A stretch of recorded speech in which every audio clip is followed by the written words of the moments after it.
main challenges for working with brands in 2020 around co-creation is getting brands to understand that they are actually co-created. We've been brought up with a logic or a paradigm of brand management thought that suggests that the brand is sent out by the organization. We've developed skill sets around doing that. So one of the big managerial challenges is getting companies to think about actually what are the consequences of brand co-creation and utilizing that as a positive force rather than as a threat to organizational existence. On the research side, then as a further development of that is to understand the very nature of brand co-creation and the actors that play a part in that co-creation and the processes and the temporalities around that process. So our research challenge is to bring on board new, more complex ways of understanding the mechanisms of co-creation.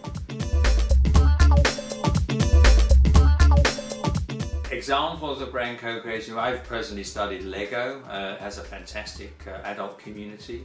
A lot of stakeholders are very interested and passionate about Lego, and they've attempted to manage that in a way that they can bring in new meanings and new products in and around the brand. And it's not an easy process. Our study of the Lego brand showed that actually a lot of this co-creation is about keeping distance as a brand. And that can be very difficult for a brand that wants to control the brand at the end of the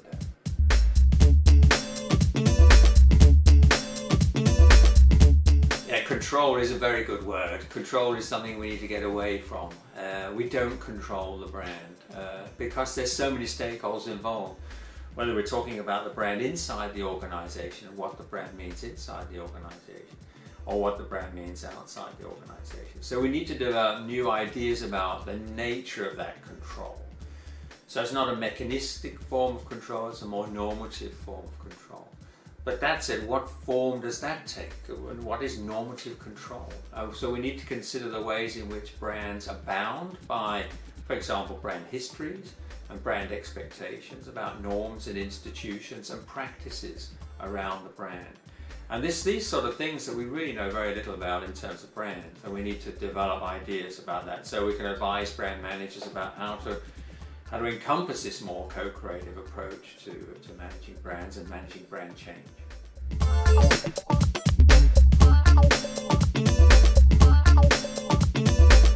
Yeah, that's another very good question, and is something that we need to actually to tease out, I think, in terms of what is the difference here? What are we fundamentally looking at?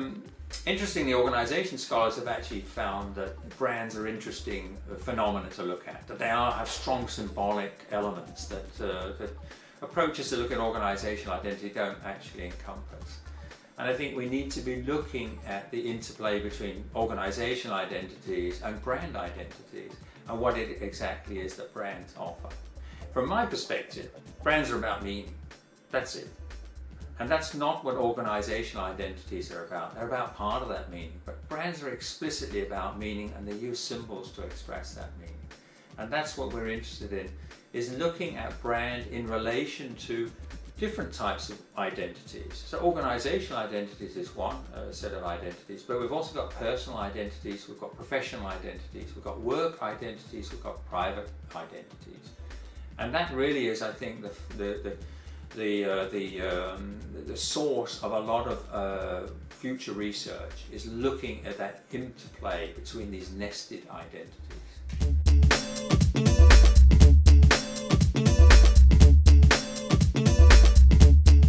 Exactly.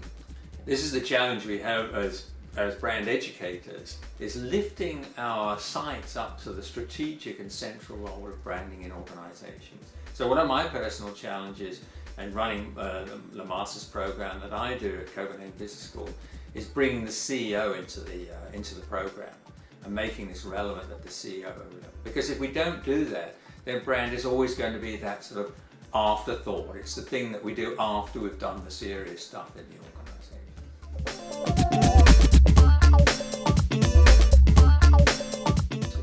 I think it's an interesting point of view, and I do tend to agree that we need debate in the organization, and we do find that brands are debating amongst themselves, maybe not out loud, even within the organization, but they're struggling with their identity, their core existence. And in many respects, many brands face an existential threat to who and what they are and to how they exist in a market. And so we experience mergers and acquisitions, we experience bankruptcies as markets realign to these new realities. And from the brand perspective, branding provides a unique opportunity to create meaning and understanding, which can provide a pathway for the development of the organization in the future.